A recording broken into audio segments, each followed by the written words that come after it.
You know, right now, Bolivia is standing at a truly historic crossroads.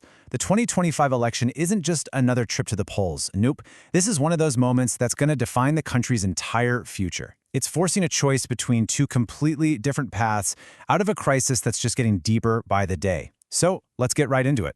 So, here's the big question that's hanging over absolutely everything. Which path is Bolivia going to take? And to really get the weight of that decision, we first have to understand the sheer scale of the problems the country is up against. The whole story of this election, it really starts with the economy. And look, this isn't some abstract political debate. For so many Bolivians, this is a daily, grinding struggle for survival. The economic situation has gotten seriously dire, and it's touching every single part of life. This one number, it tells you so much. We're talking about inflation soaring over 16%. And that's not just a statistic, right? That's the price of food, of fuel, of everything you need, just going up and up, putting this incredible pressure on families all across the country. And believe me, it goes way beyond just inflation. The country is dealing with fuel shortages, its international reserves are in a free fall, and there's this long-running fiscal crisis. The hard reality is that Bolivia is kind of teetering on the edge of a potential financial and even social collapse.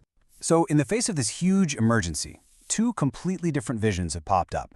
They're offering starkly different fixes for the very same country. And this is the central conflict, the choice that voters have to make. Let's break down what these two competing ideas look like. All right, so on one side you've got Plan A, the financial rescue. This is championed by Tudo Quiroga. His approach is all about working with the International Monetary Fund, the IMF, to get a huge financial package to stabilize the economy. Then, on the other side, you have Plan B, economic sovereignty, which is led by Rodrigo Paz.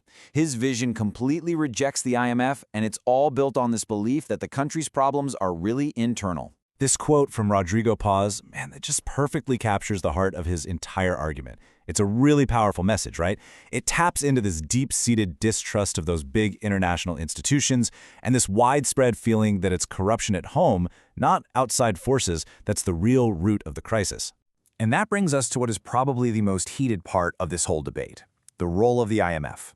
For one side, it's a tool they absolutely need for recovery. But for the other, it's a symbol of losing control, of painful cuts and policies that, in the past, have really hurt everyday people. Now, the folks who are for an IMF agreement, they argue that this isn't about giving up your sovereignty. They see it more as a necessary technical move to get back your financial credibility on the world stage, which is something you have to do before you can unlock other kinds of help. So this is basically the roadmap from their perspective. Step 1, you regain credibility with a plan the IMF supports. Step 2, that opens the door to getting the financing you desperately need.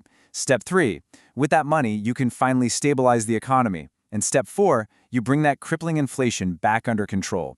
It's a sequence. But look, this election is about so much more than dollars and cents. The economic crisis is really just a symptom of a much deeper, more fundamental problem. A crisis of democracy, and really a crisis of trust in the country's institutions. What you're seeing on the ground is this huge wave of frustration from citizens just boiling over. It's turning into a protest vote against the entire traditional political class. I mean, the rise of a newer candidate like Paz, pulling in voters from all different parties, that's a crystal clear sign that people are just fed up with the old way of doing things. So here's the bottom line. It almost doesn't matter who wins if the real work doesn't get done.